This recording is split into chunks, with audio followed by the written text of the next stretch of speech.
Ohio State quarterbacks won't be good. Oh, whoops, C.J. Stroud was good. Wow, Oregon quarterbacks never do anything, and I'm guilty of this. This is where I learned it.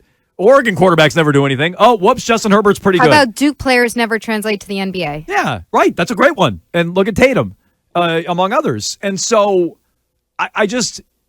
by being that restrictive, you're going to miss out on potentially a good player. I just didn't think he played well enough in that conference. It's not even just that he's in the conference, that he wasn't that good. Like, I mean... This year. Yeah. Okay. There wasn't that great of a season for him. He lost a lot. So to me, this interests me because it's not like he was terrible this year, but his numbers dropped and he lost a lot. And so I like that he had to go through something where he lost players around him. And I've made this comp before. That's where I see the Josh Allen comp. I'm with Keith. I don't think he quite runs the same, and he's not as powerful as Josh Allen, running people over. But a comp that Allen had, or Jordan Love had, is they had guys their junior year or their next to last year. Then they lost them, and they had to figure it out for a year in college without being completely surrounded. In other words, Mac Jones never knew what it was like to not be surrounded by crap tons of talent. Heisman Trophy winners at wide receiver, for God's sakes. First-round picks. Drake May had to figure some of that out at UNC. Jordan Love had to figure it out at Utah State. Allen figured it out at Wyoming. And so that's part of what I like for the comp. So let's say Caleb Williams is going one. The reports now, and this came out in the last week or so, I forget the exact timing on it, are that the Bears want a historical amount of compensation to trade the number one pick. Historic. So that tells me they're taking Caleb Williams. They're going to draft Caleb Williams. They're going to flip Justin Fields. Like, unless you bowl them over and give them a historic haul, they're taking Williams. So you're going to get one of Drake May or Jaden Daniels. And Arcan, I know you don't really love either one. But now let's put them in order. Who do you prefer out of those two, May or Daniels, and why? Drake May. Why? Absolutely Drake May. I said this a couple minutes ago. I'm shifting further to Drake May with conviction over Jaden Daniels. Just now that football is over, spending a little bit more time on both of them. What I like about Drake May is that he has the scramble ability. He can perform designed runs. Like, he's not going to be Josh Allen out there, okay? But he can do that, and he can give you a different element of his game that way. But I think what's different from Josh Allen is he has touch and accuracy at all three levels of throws. And Josh Allen, that's something that was a total project for him when he came into the league. Like, we used to joke when we were covering the Patriots that Josh Allen was going to knock out somebody selling popcorn, in the back of Gillette somewhere, because his throws were so all over the map. The only thing, and good pocket awareness and able to be in a messy pocket and all that, the only thing that concerns me with him is really that sometimes he's a dum-dum.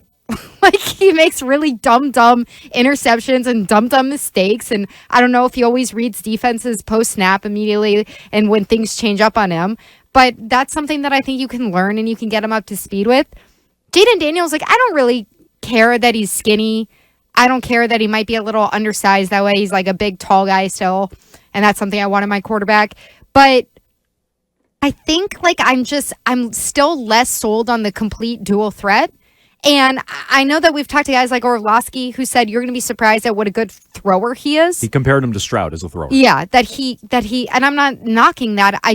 That's less important to me still at this point with quarterbacks. I don't want a pure pocket passer, but I don't need somebody who's a complete dual threat like Lamar. And I don't love his arm strength. Like, when you watch him, it's not the same kind of zip on the ball or power on these throws that you see from someone like Drake May, where it's like, okay, Drake May might make some really boneheaded decisions, but what I can't do is sit here and watch somebody who can't launch the ball anymore. Yeah, so look, as long as you're making plays, I'll take some mistakes, is how I would put it with Drake May and the issues. You can't be Mac Jones making mistake after mistake after mistake and no plays.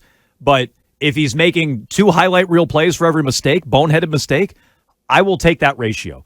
Arcan, how would you prioritize those two? I know you hate them both, but put them in order. Yeah, I think I'd go Daniels and then May, and I think it's basically because with Daniels, what I don't like about him is that he's really lean and he's tall, and I think he can fill out, over time and sort of put on muscle and address that. I also think he had a tougher competition with LSU obviously than May did, and I think they have a lot of the same intangibles and qualities. They both can run. 1,000-yard rusher for Daniels last year. So again, I don't love either one of them, but I think between the two of them, I think I like Daniels' profile a little bit more. I would take Drake May over Caleb Williams, and I've been saying that for a long time.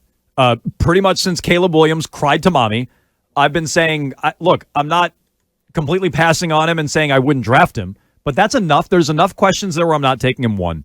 And if he's Patrick Mahomes and I look like an idiot, then I'll wear it. But Drake May 1, Caleb Williams 2, then Jaden Daniels 3. Daniels has I don't know if it's just because he's skyrocketed so much. I think that there may be a couple real flags there where it's like he's throwing deep, but he doesn't really hit these tight windows. I don't know how much that translates. Whenever I see that, I'm like, that's a college star. You know, like if you're throwing deep, but you're not hitting tight windows, and I know you don't care about accuracy, Jones, but to me, that's no, but you need to be able to throw through tight windows. That is such a red flag when you're looking at, okay, how's the game going to translate? No, this is from college. No. I very much care about tight windows. And so that to me, but then it's like, well, I don't care about completion percentage. He's a dual threat guy, so like, who cares? He's extremely creative, but I look at that and I'm like, oh, I don't know. No. Arm strength matters to me a lot. And being able to fit balls into tight windows matters. And Matt could never do that. And I don't care about your completion percentage because your completion percentage is probably boosted by dumping off to the running back and throwing short. Can you make NFL throws? And so, look, maybe I got to dig in more on Daniels. I watched plenty of them this year. I'd have to go back and look at that. But I have Daniels third anyway. How do you guys prioritize them? 617-779-7937. It basically boils down to Williams is 1. You're going to have a choice between May and Daniels. Which one do you want? Caleb Williams has already taken off the board. He's gone. I agree with Gronk. He's gone.